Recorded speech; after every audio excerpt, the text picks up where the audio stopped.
Welcome to the Blood Moon Archives, home to real-life encounters of things that go bump in the night. These aren't just stories. These are true horrors that will haunt you long after the screen fades to black. So lock your doors, close the curtains, and keep those lights on. Let's get into it. Writer's Block by Jenny B. Location: Vanderhoof, British Columbia, Canada. I came out here to write. Just me, a few notebooks, my camera, a mushroom guide, and a beat-up thermos of optimism I hadn't opened in a long time. Writer's block doesn't really feel like a block, not to me anyway. It feels more like a fog, and no matter how fast I try to run through it, I just end up back where I started, tired and disoriented, and maybe worse off than before. I found this tiny Airbnb cabin just outside small village of Vanderhoof, British Columbia. Far enough from the main roads to feel disconnected, but not so far that I couldn't drive into town for supplies. It was perched right on the edge of a quiet lake, surrounded on all sides by dense forest. The kind of place where the trees seem to grow in endless layers, and the mist off the water turns everything silver in the morning. Caribou country in British Columbia has a much smaller population than the rest of the province. There are lots of little towns scattered around the uninhabited terrain. I'm from a city in the Okanagan, about 6 hours away, so it was refreshing to leave the noise from all the traffic and people for a few days. The first day was exactly what I needed. I woke up early and began my day on the porch with a steaming mug of Earl Grey tea. The cabin had a rustic feel, but it was fully modern with all the kitchen gadgets needed for fun beverages. The lake was perfectly still, like a sheet of polished obsidian. Sunlight came slowly through the trees, warming the deck beneath my feet. I didn't think about my writer's block or story ideas.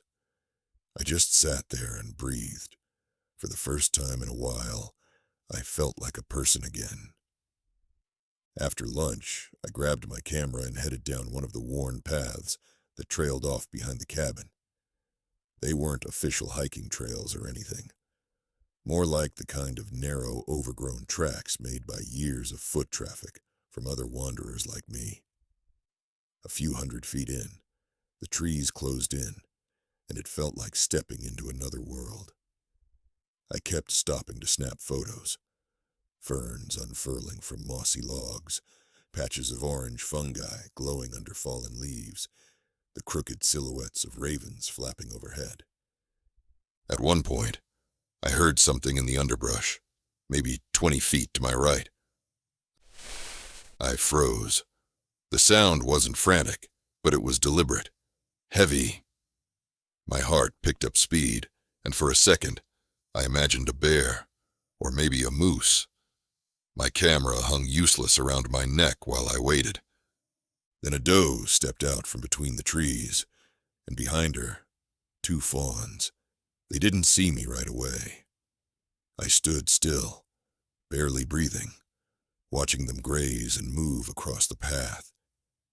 It was beautiful in that wild, fragile way that makes you feel like a trespasser.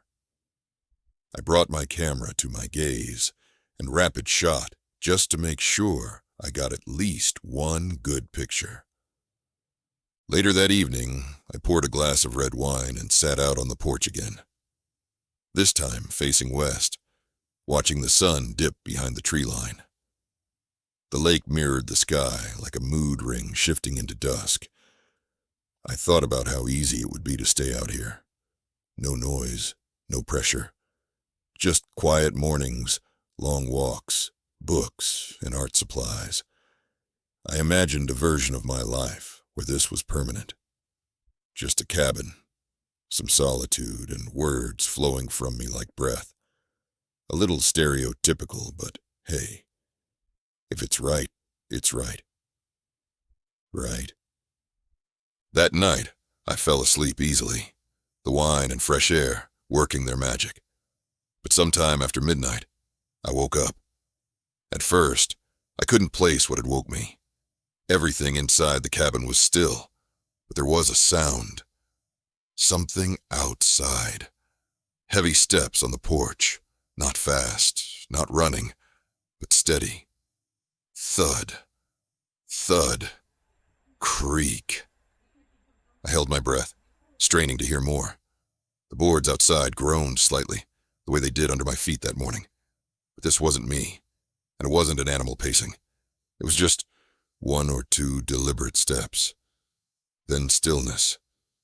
I stayed awake for what felt like an hour, heart racing, ears sharp. Eventually, I must have drifted back to sleep. The next morning, it was overcast, and the air smelled like damp earth. It had rained lightly overnight, just enough to leave the ground soft. When I stepped outside, I glanced down and froze. There, pressed into the dirt just off the edge of the porch, was a single print. It was big, about the size of a man's hand, but elongated, not round like a paw. It wasn't clear enough to be sure what made it.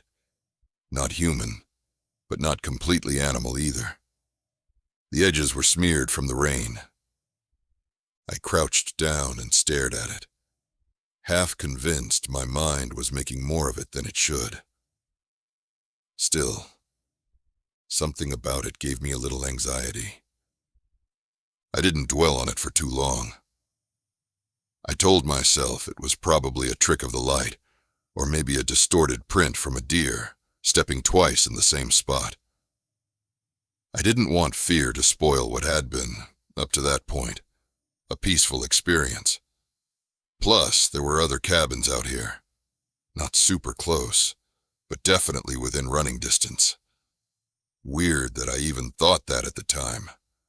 I also figured maybe one of the other campers was out exploring late and were nosing around. That afternoon, the sounds from the night and morning angst had all but left my mind. I packed a small bag with my sketchbook and some charcoal pencils and went back into the woods. I wanted to gather some leaves and mosses to draw. There was a spot I'd passed the day before. An enormous tree with roots that twisted out of the ground like fingers. I made my way back there slowly, stopping now and then to collect interesting bits of foliage, snapping more photos of mushrooms I hadn't seen in any of my field guides. I lost track of time. The sky had been cloudy all day, so I couldn't tell how quickly the light was fading. I was crouched at the base of that big tree, examining a patch of lichen, when I realized how quiet it had become. No birds, no insects, no wind in the leaves, just complete, unnerving silence. I stood up slowly, every hair on my neck rising. I scanned the woods around me. Nothing. Just trees and more trees, but the silence pressed in, unnatural and thick. At this moment, I became oddly aware that the sun was dropping behind the trees and the woods were dimming. I started gathering my things, trying to move calmly. I could feel my skin prickle, and I told myself to breathe and calm down. I knew I had a wild imagination, obviously. I was only about a 15-minute walk to the clearing where the cabin was, so I didn't want to panic. Not yet. But I needed to get back to the cabin. I headed down the trail. That's when I heard it.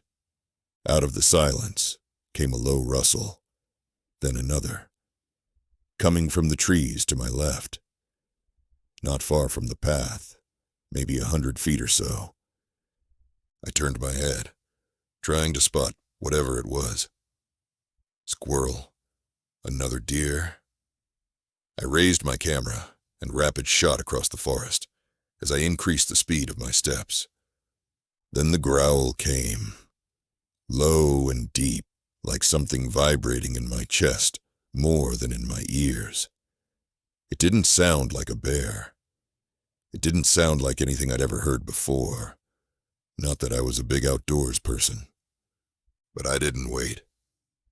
I started walking, fast but not running, My heart was hammering. Every few steps, I glanced behind me, but I couldn't see anything through the trees. I just kept moving, back toward the cabin. Every step felt too loud, like my shoes were alerting everything in the forest that I was there and alone. The trail, which had seemed quaint and peaceful that morning, now felt like a corridor with no exits. I kept telling myself I was overreacting, that animals growl sometimes, that sounds echo weird in the woods, but the air had shifted. It felt heavier. Anxiety pooled in my belly. I felt sick. A minute later, I heard the rustle again. Closer this time. Still off to the left. I didn't stop walking, but I angled my camera over my shoulder and clicked off another series of shots without looking at the screen. It felt stupid, but I figured if there was anything there, maybe I'd catch it later. Or maybe it would give me a clue I wasn't just losing it. Either way, I wasn't about to stop and investigate.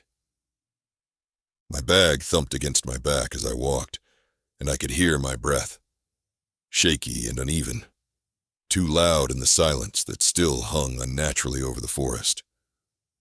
I tried to count my steps, focus on something rhythmic, grounding. I was just a few minutes from the clearing now. I should have been able to see the break in the trees, but it was still all shadows and trunks in every direction. Then came another sound. Not a growl this time. A crack. A loud, dry snap, like a branch breaking under weight. I froze. It hadn't been behind me. It was ahead. Off the path, but not by much. Maybe 20 feet. My stomach dropped. For a second, I just stood there, surrounded by trees that felt like they were leaning in. I couldn't see anything. Nothing moved. Not even a breeze. I backed up a few steps, slow and careful, and thought about turning around, maybe taking the longer path that looped toward the lake. A few more bends, and I'd be able to see the roof of the cabin.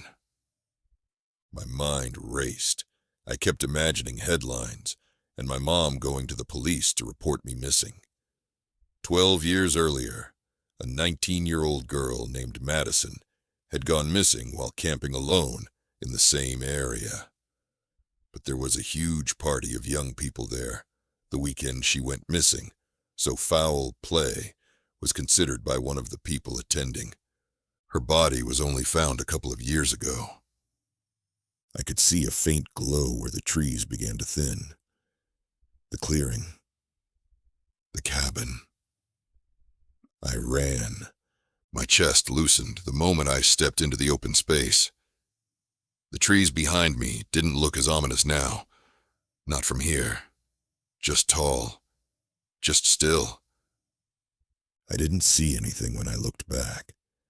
I didn't hear any more sounds, but I didn't stick around either. Inside, I locked the door and pulled the curtain across the front window.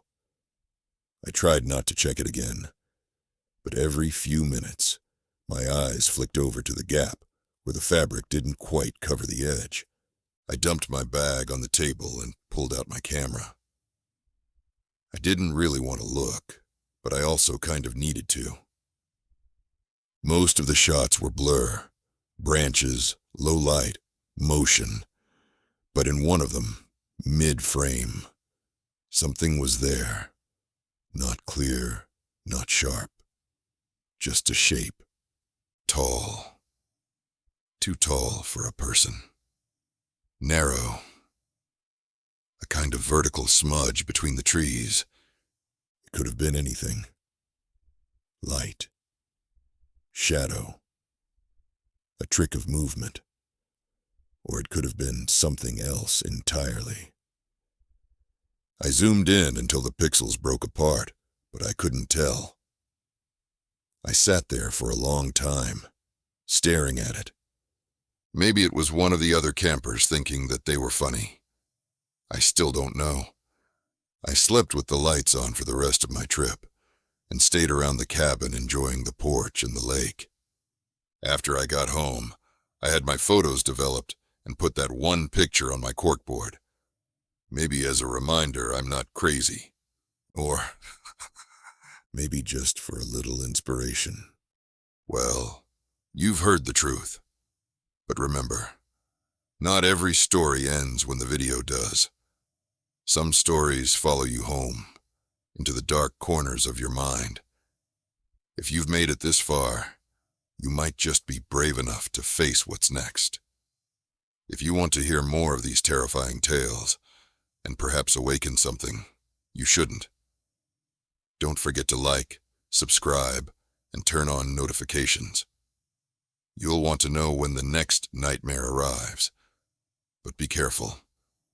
Once you step into the darkness, it's not always easy to find your way out.